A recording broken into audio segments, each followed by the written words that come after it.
What's going on, YouTube? Crypto Business back at you with the next installment of the Crypto for Dummies video series we've been doing. So today is going to be one of these coins. Can you guess it? It's going to be this guy right here, Stellar. So if we look at the 7-day chart, we're going to see some massive price movement. So about a week ago, we were sitting at about 22 cents a coin, and now we're all the way up at 63, 61 cents, I guess, as of right now. Now, that's still about a 3x growth, which is crazy in about a week. So I kind of just wanted to give you guys a brief overview of what I thought of the coin and why it's kind of going up so fast and what we can relate it to. So we'll get right into it. This is Stellar's website. It's stellar.org.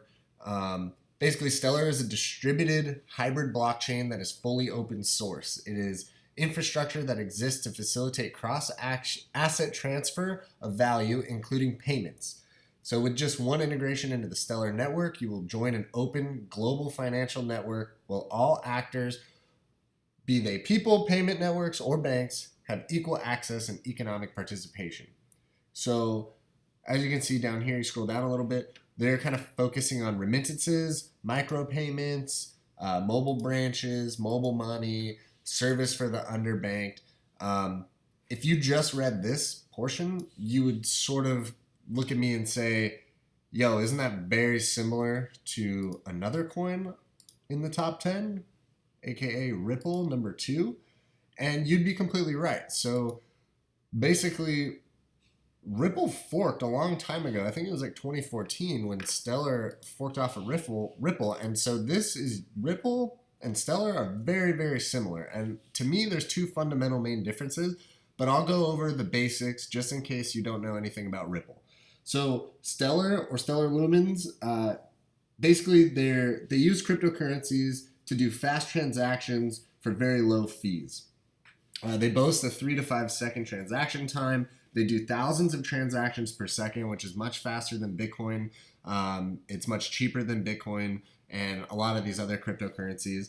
And they use the SCP, or the Stellar Consensus Protocol, to facilitate these transactions, which is basically their Stellar network, their software. That's how they're transacting all these transactions.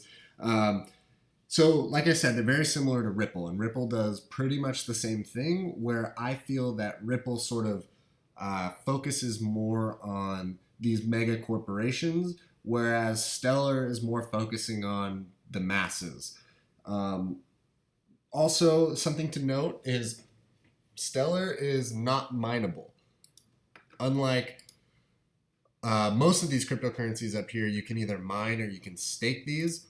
Ripple and Stellar both were pre-mined, and so there are a circulating supply of 17 billion coins, and there's a total supply of 103 billion coins out there. There's no more coin creation. They've already all been created, so that's something to keep in mind.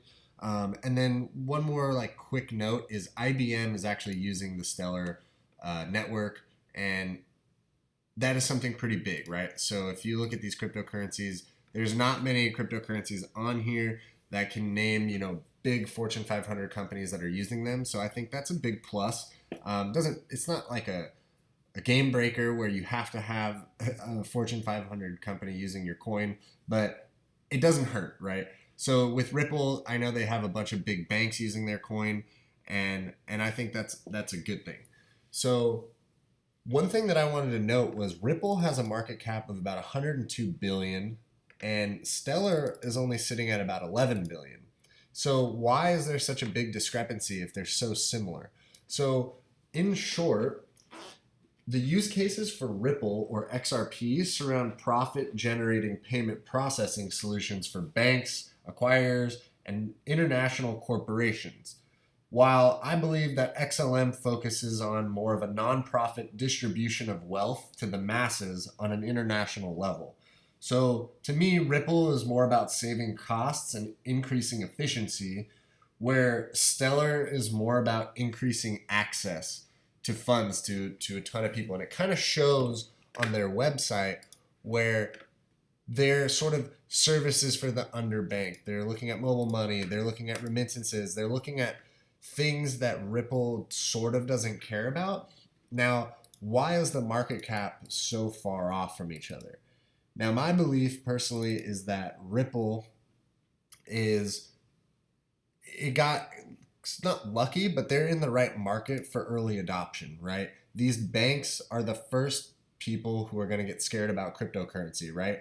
If these banks don't have a currency to distribute, they're not going to make any money.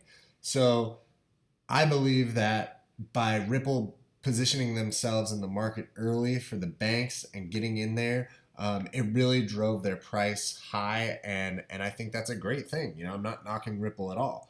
Now, something to think about is, do you think that the market for banks and selling their software to these banks and using the XRP token is more valuable or less valuable than what Stellar is trying to do? Stellar is trying to connect pretty much everybody who sends any kind of money all over the globe, and they're sort of trying to cut out the middleman almost, but not really, right?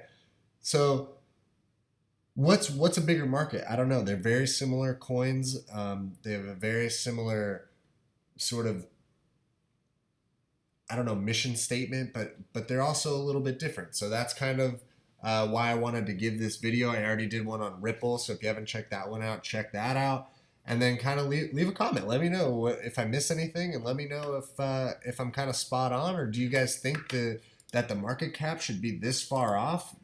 Stellar is about 1/10 the size of Ripple in terms of market cap. So is there justification for that? Let me know in the comments, subscribe, and I'll see you guys in the next Crypto for Dummies video.